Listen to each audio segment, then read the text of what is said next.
Ya, selamat sore teman-teman. Assalamualaikum warahmatullahi wabarakatuh. Alhamdulillah wa syukurillah wala haula wala quwata illa billahil aliyil azim. Bertemu kita di dalam acara siraman rohani Assalam yang sudah lama sekali tidak menyapa Anda ya. Iya, iya lama banget.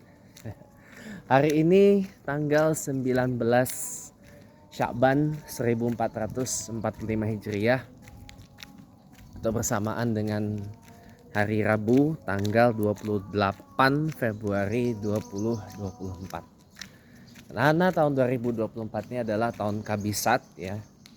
Jadinya bulan Februarinya ada 29 hari. Jadi besok adalah tanggal 29 Februari. Nanti tahun kabisat berikutnya akan nongol lagi di tahun 2028. Tapi bukan itu yang mau kita bicarakan pada petang hari ini. Pada petang hari ini kita ingin bicara tentang Syama'il Muhammadiyah gitu. Karena kitab Syama'il Muhammadiyah ini beberapa waktu belakangan dikaji di masjid tempat saya tinggal di perumahan Muhyiddin Permai, Pesanggerahan, Jakarta Selatan, yaitu di Masjid Jami' Al-Karim. Dikaji oleh guru kita semua, Al-Ustadz Haji Rahman Hussein MA. Cuman ada beberapa poin yang mau saya kritisi ya.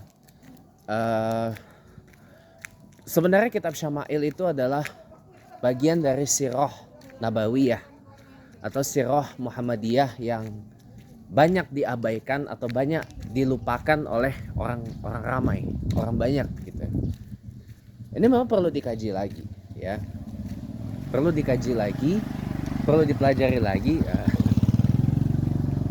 Tetapi mohon maaf, Al-Ustadz Haji Rahman Hussein itu dalam beberapa waktu belakangan ketika beliau mengkaji kitab Syama'il Muhammadiyah itu kurang komprehensif, kurang dalam kajiannya.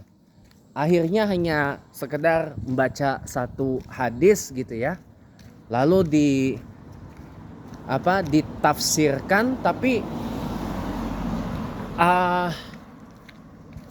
para pemirsa juga harus hati-hati dalam memahami hadis-hadis yang ada di dalam kitab Syama'il Muhammadiyah itu.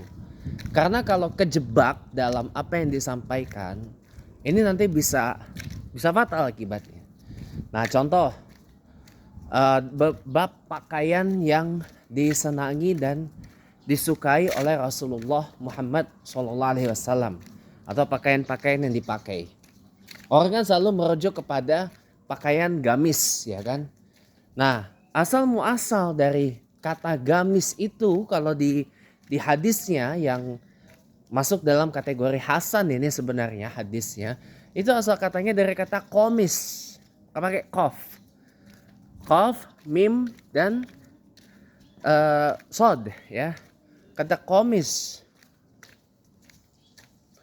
itu artinya bukan hanya sekedar gamis yang panjang kayak daster gitu, enggak. Ini juga sebenarnya masuk dalam kategori komis atau gamis. Nah, kalau dalam bahasa Inggris, kalau diterjemahkan ke dalam bahasa Inggris, kata komis atau kata gamis itu artinya dress. Ya, baju pakai, ya kemeja sih sebenarnya. Dress, baju kemeja sebenarnya. Karena ada komis rasmi atau formal dress code, kemeja yang resmi. Nah, jadi kalau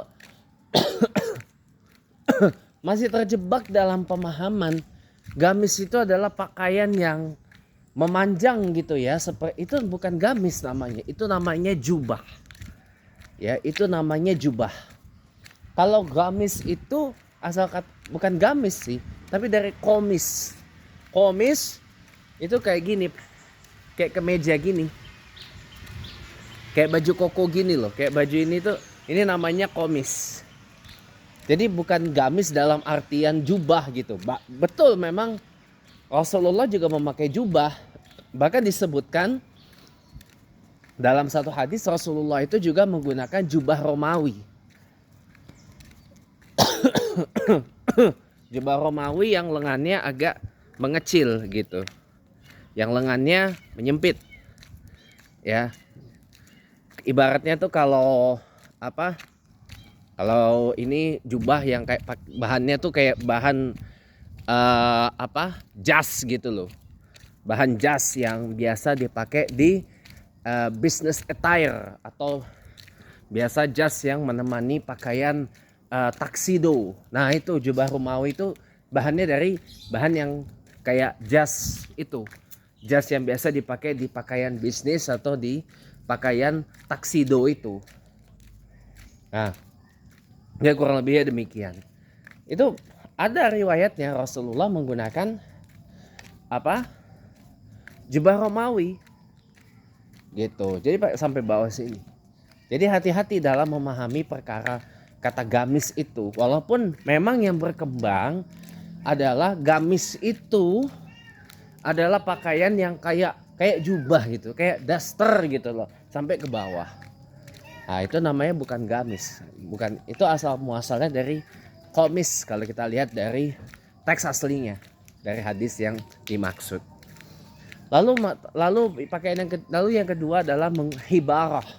Ya, hibarah. Hibarah itu bahannya kain hibarah dari Yaman. Itu hadisnya ada juga, kategorinya hasan. Kalau masalah pakaian yang dipakai oleh Rasulullah itu semuanya hadisnya berkategori hasan, berkategori baik, ya. Kalau hibarah itu adalah bahannya, ya, kainnya, kain hibarah namanya, dari Yaman. Jadi bukan berarti gamis hibarah, ya ini terserah ya, mau dibilang gamis hibarah karena memang barangnya juga ada, wujudnya pun juga ada gitu. Tapi kalau dilihat dari asbabul wurudnya itu itu kain hibarah dari Yaman. Lalu ternyata yang saya juga baru tahu, Rasulullah itu juga pakai sarung. Rasulullah Shallallahu Alaihi Wasallam itu tim sarungan juga, guys. Dalam satu hadis disebutkan Rasulullah itu dia menggunakan baju kayak begini ditemani dengan sarung. Kok sarung? Sorry, bukan sarung, maaf. Dia juga pakai celana panjang nih kayak gini nih, maaf. Nih kayak yang saya pakai ini. Ya, maaf nggak bisa ditunjukin sih. Nih. Mudah-mudahan kelihatan ya. Nih, Rasulullah itu juga pakai celana panjang. Dalam satu hadis disebutkan bahwa ada hadisnya Rasulullah juga memakai celana panjang ditemani dengan pakaian seperti ini. Jadi jangan asal gitu loh. Ada memang riwayatnya Rasulullah menggunakan sarung pun ada juga gitu loh. Tapi kan ini budaya toh gitu. Tapi dalam riwayatnya Rasulullah ada juga pernah dia menggunakan celana panjang. Beliau menggunakan celana panjang. Nah, kemudian masalah sorban kayak gini. Dalam hadisnya kan disebut Rasulullah itu menggunakan kain burdah. Burdah itu artinya adalah hijau, green. Jadi Rasulullah tuh menggunakan sorban kayak gini, maaf. Nih, sorban kayak gini, tapi warnanya hijau. Kalau ini kan warnanya hitam putih, ya. Jadi yang biasa dipakai oleh para habaib itu loh. Nah, contohnya. Nah, itu namanya kain burdah atau sorban burdah. Gitu. Burdan. Ada yang mengatakan burdan, ada yang bilang burdah. Burdah itu artinya hijau. Gitu. Makanya ada qasidah burdah, buku qasidah yang covernya berwarna hijau. Isinya qasidah burdah itu adalah puji-pujian kepada Rasulullah Muhammad Sallallahu Alaihi Wasallam. Nah itu. Jadi Rasulullah dalam satu riwayat menggunakan sorban kayak gini. Sorban kayak gini, cuman dia namanya sorban burdah atau kain sorban yang warnanya hijau. Ah, itu riwayatnya. Pak, kalau sorban yang lain dipakai juga gak? Ya dipakai juga. Tidak. Tapi kalau dalam kitab Syama'il disebutnya itu sorban burdah yang hijau, Pak. Kalau mau pakai sorban kayak gini boleh gak? Ya boleh aja, kalau enggak gitu. Ini kan masalah preferensi gitu loh. Masalah preferensi aja, bukan masalah apa yang gimana lah gitu. Tapi kalau mau mencontoh Rasulullah, memang kalau sorban yang begini yang saya pakai ini harusnya warnanya hijau. Itu namanya sorban burdan atau sorban burdah. Kain sorban yang warnanya hijau gitu.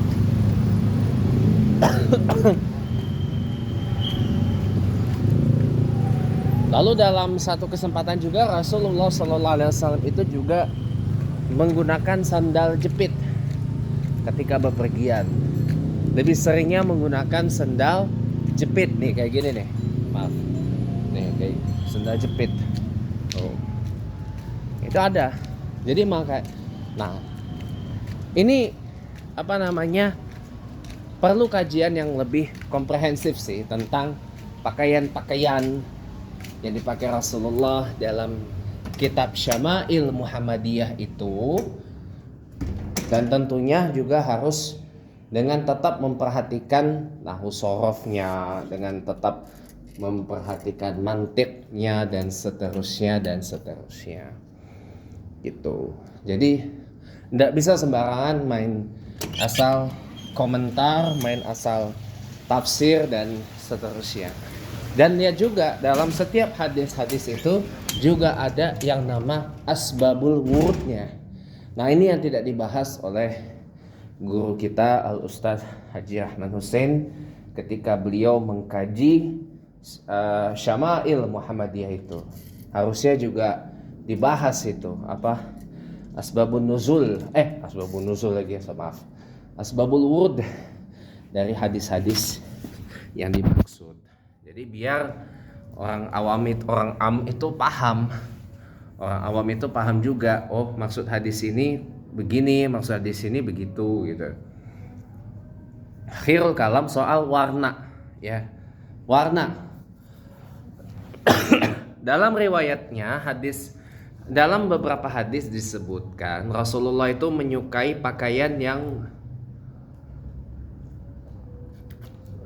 minum dulu biar tenggorokan saya nggak kering. Menyukai pakaian yang, atau lebih sering menggunakan pakaian yang berwarna kayak gitu, hijau. Di samping juga Rasulullah sering banget dalam hadis itu menganjurkan umatnya untuk menggunakan pakaian putih seperti yang saya pakai ini.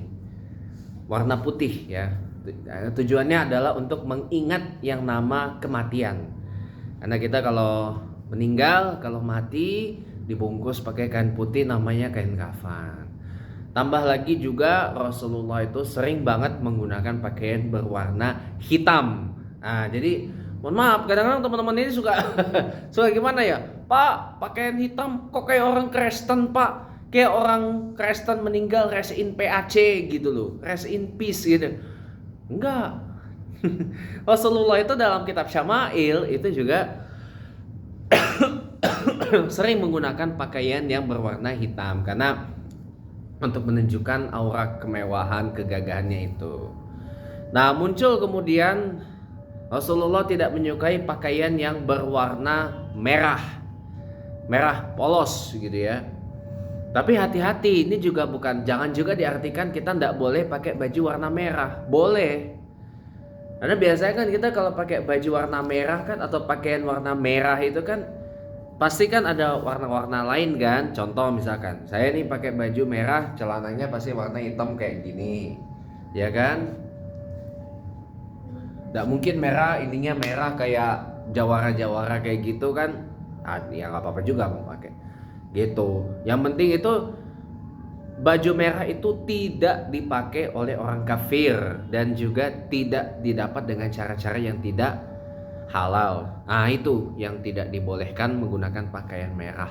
Yang dimaksud dari hadis itu. Gitu loh. Jadi mau merah apa aja, mau merah biasa, merah terang, merah tanah, atau merah kayak begini nih, merah darah ya. Apa? Blood red.